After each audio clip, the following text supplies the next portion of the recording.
I'm going to start off today here with some blue, little black, red, and we're going to do a beautiful little painting of a rainbow. It's been a long, long time since I've done this. I think this is going to be very good. I think you're going to enjoy it. We're going to take our time. I think you're going to get a lot out of it. So let me go ahead and just place this color now. Just this dark gray that I mixed up. Put a little water on the canvas to help it to float across. Okay, let's bring in some of this. We're going to do a seascape. I'm going to I'll get that in later. I'm not even going to worry about it yet. Let's just enjoy painting in our little background sky area, stormy sky. I don't really want to paint clouds today. I just want to have a mist coming along in the top here. I'm using acrylics. I may, at the very, very end, I may change to my oils to do the rainbow. It might be a little easier and it might come out a little better. There we go. It's actually raining right now. There's a little added sound effect for you. I think that'll be good. Now I'm going to work in this basic mountain shape here, which is, I think, going to be very nice. A little tropical mountain. This is clearly on an island or something like that. Maybe this is not necessarily an island, but it certainly seems like it is, doesn't it? Certainly seems like it. Because I've got all this beautiful cliff area to work with. I'm going to have my rainbow coming like right through this. I think it's going to be so nice. Somewhere in there, I haven't quite decided exactly where it's going, but we'll figure it out. A lot of color variation here. Don't be afraid to put that red in there. You're going to want that red. I know red's a foreground color, and it tends to pull things close. But if you think about it, this mountain's actually it's not that far away. So I'm okay with it being close and having that red in it. See that? I didn't make any mist. I just changed to a more lighter blue. And remember, it is going to dry out darker, but instantly, there we go. Instantly, I'm getting more of a misty edge there. And beginning to lose that edge there, even against that background, which is pretty. Now, there's many different orders of operation when it comes to doing paintings. Typically, I'll go in and I'll underpaint the entire painting before going back and doing many details. For some reason, I'm painting the mountain now. I'm doing details. I'm going to finish up this mountain quite a bit. I'm going to probably paint the sky one more time. That way I can float it over my mountain. But I think this is going to be good stuff right here. See that? Look at that. Just bringing in the details. What color am I using? I don't know. Just that red and yellow mix there. A little mud in it, but to help kind of darken it up some. It's not too bright. And I'm going to just work in some of these shades, some of these beautiful little ridge lines here on the mountain. The sunlight's coming through like this today, really catching this mountain. I think this is a little bit in shadow back in here. Okay, there you go. Now, while I'm waiting for all this to fully dry, I'm going to just bring in some green.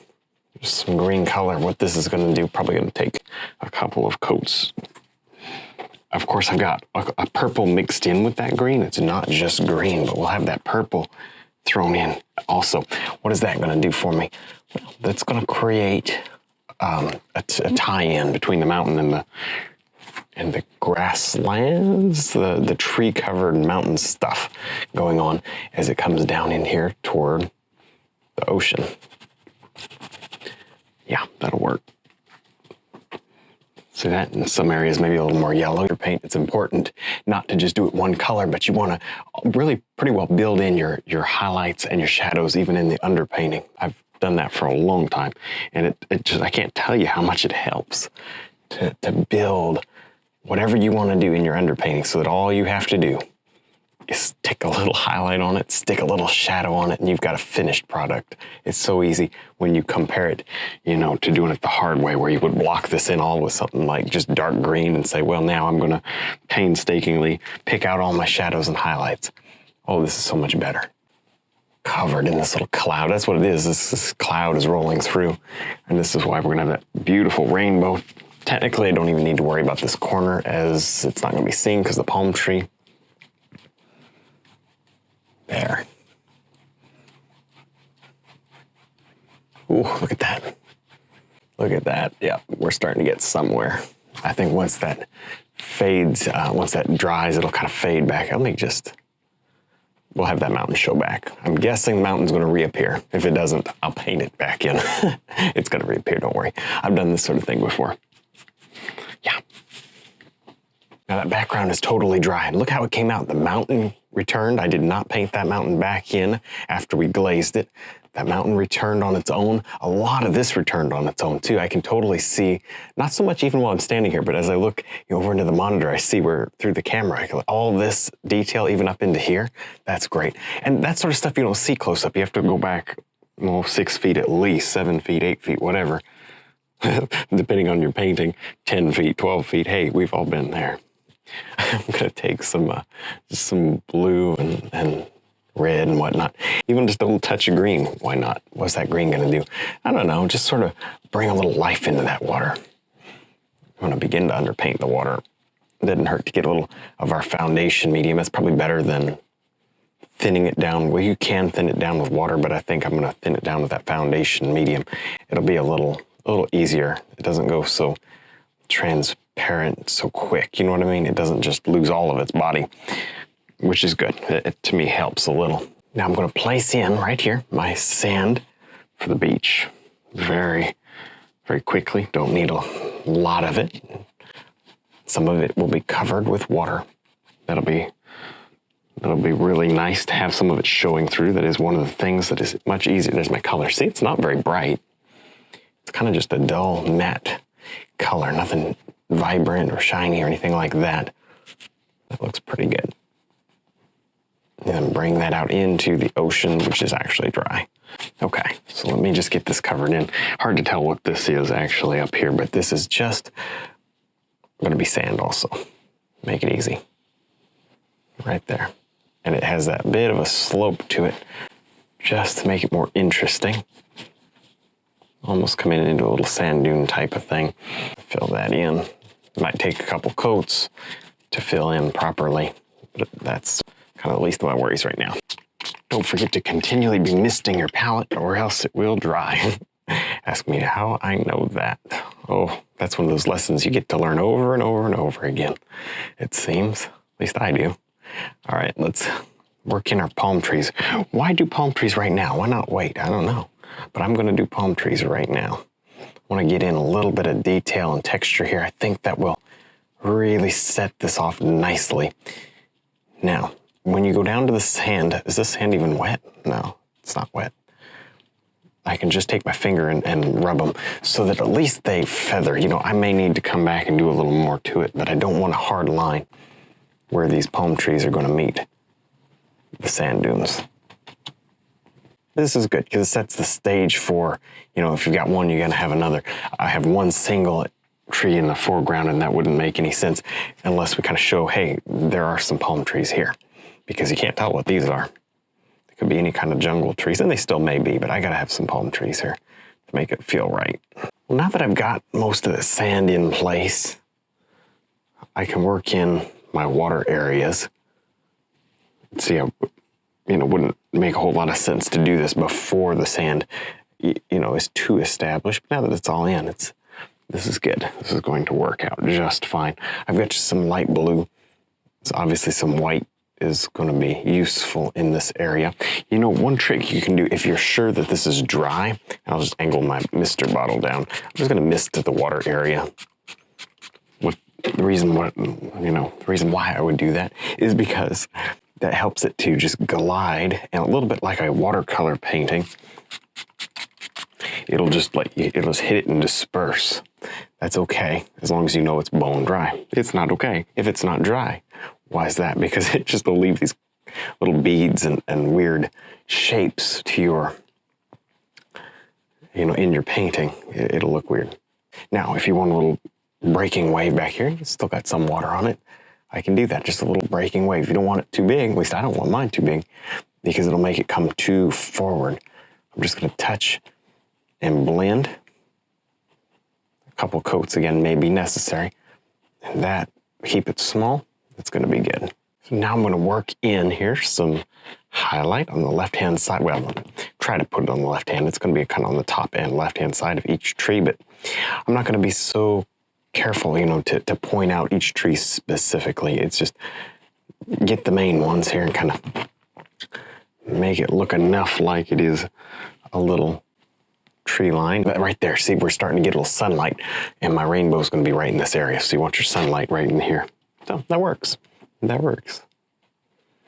Now, if you've ever seen me paint seascapes before, you'll know I like to add a lot of this texture just by splattering this paint on the canvas. That makes a tremendous, not a small difference. I think it makes a tremendous difference to the overall feel of the painting. Anything, so you don't want them over your water. So then you get one over your water, just blend it in. Now, you know, you could go a little brighter. I've just got a little, maybe a little brighter color here. Just add some white to it, just a little. You know, back here, obviously, you wouldn't see the stones, the pebbles in the beach here. Wouldn't be too big, but it just brings in a little texture, which can be beneficial. And of course, I got my palm tree here on the left, so a lot of that's not going to even make any difference. Now I'm going to brush in here a tree trunk for my close-up foreground palm tree, which is going to add quite a bit of layering to this whole composition. That'll be really a big help, actually, to have that layering. That's good. Nice little sweep there to it. Let's see, right up in here. Don't want it to be too big. Yeah, see how I'm just tapping and I'm giving myself that kind of rough exterior. I think that's neat. Hey, look at that, just a quick hit. See, it's supposed to look very close. So it's good to have these, you know, see that sharpness. Sharpness is good. More water. By having it sharp like that, you know, you really end up creating that depth, that character that you need in your foreground to make it stand out. Now, I've changed my oil paints. You know, I could have used the same palette, but just for the sake of the video, it makes, you know, it's obvious, more obvious this way. So I've got my oil paints out. So this is technically a mixed media painting, although I barely consider it a mixed media painting. I've painted one rainbow ever before this. So this is going to be rainbow number 2. You're watching it here with me. And so we'll see what happens.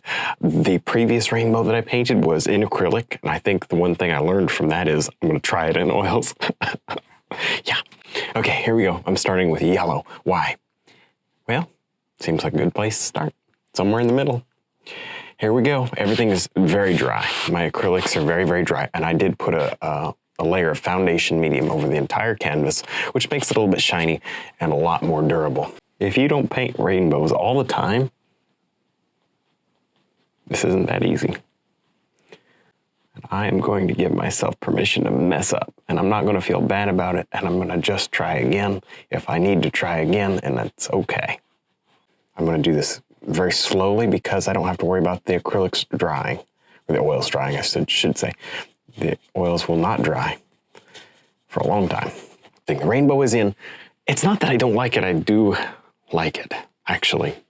The arc is good, the colors are in, but this is two things. I almost feel like it's a little dark. Like, I feel like the rainbow should be brighter, but that might be okay if I can soften it. That's the other thing. When I look at paintings of rainbows, those are the two things. They're either too dark or they're too hard. It seems like those are like the two pitfalls. So I'm trying to avoid the pitfalls if I can. What I'd like to do is soften it, because I think maybe it'll look brighter if it's softer, or just, I don't know. I'm gonna try to soften it. That's better. I'm still not convinced about the lightness of it. I've got a theory about brightening this up, but we'll just have to wait and see. Yeah, see, I'm losing some of my blue when I do this. At this point, I'm just learning. I'm rolling the camera so you can learn with me. All right, what do you think about this idea? Now, just to clarify, I'm back to acrylics.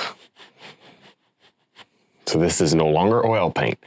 Now, this is totally safe because I wiped away all the oil. And actually, I took just a little bit of a degreaser soap. I actually rubbed it because I didn't want any acrylic going over oil for fear of it causing long-term damage, so I was actually careful about really cleaning the canvas up well. I just want to bring in, not a lot here, not a lot, because see, rainbows are transparent. That's the other thing that we have to watch out for. And, you know, there we go. This is going to take a couple coats. I have a lot of foundation medium in this, so it should dry more transparent than it looks even right now. And it's critical to me, critical to get a soft, fuzzy edge. All right, I'm going to try again. It's already brighter.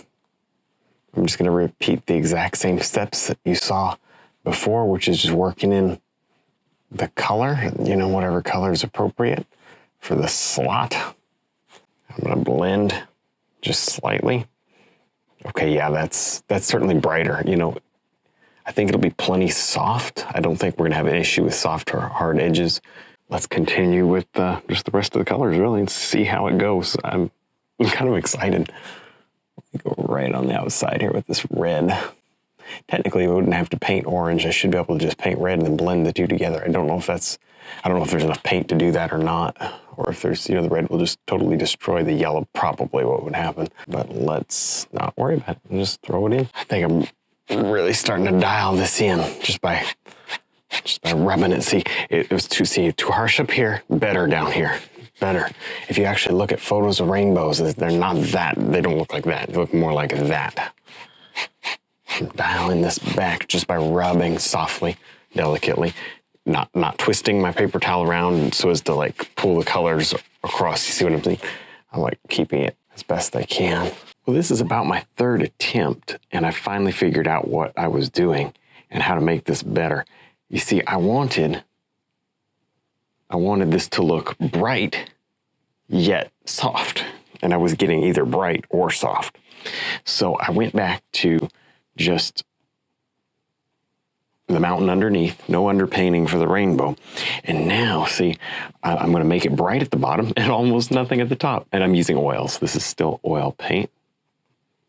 I did have to go back, dry the canvas off really good with degreaser and repaint my background just a little so that I could have something to blend over.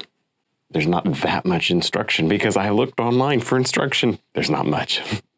So hopefully this video at least helps you a little bit. I know it hasn't really, not really taught you how to paint a rainbow, but hopefully you kind of see by trial and error some of the maybe ways that you might want to go about it. I am so pleased with how this rainbow turned out. Now to finish this up, I'm just going to soften the base here with a blender brush. Originally I was going to have it behind my trees, but I like it too much. I'm not going to mess with it. I'd be sorry if I messed it up, so I'm not going to do that. But that's definitely my favorite rainbow out of the two that I've painted, I guess. The other one was actually good because I did it just in acrylic. This one is now a mixed media painting, but isn't that not great? Bright down here, soft up here, it makes a world of difference. Well, that about wraps up this rainbow painting. Hopefully you enjoyed seeing it. Don't forget to check out our website, DVDs, and brush line. Thanks for watching.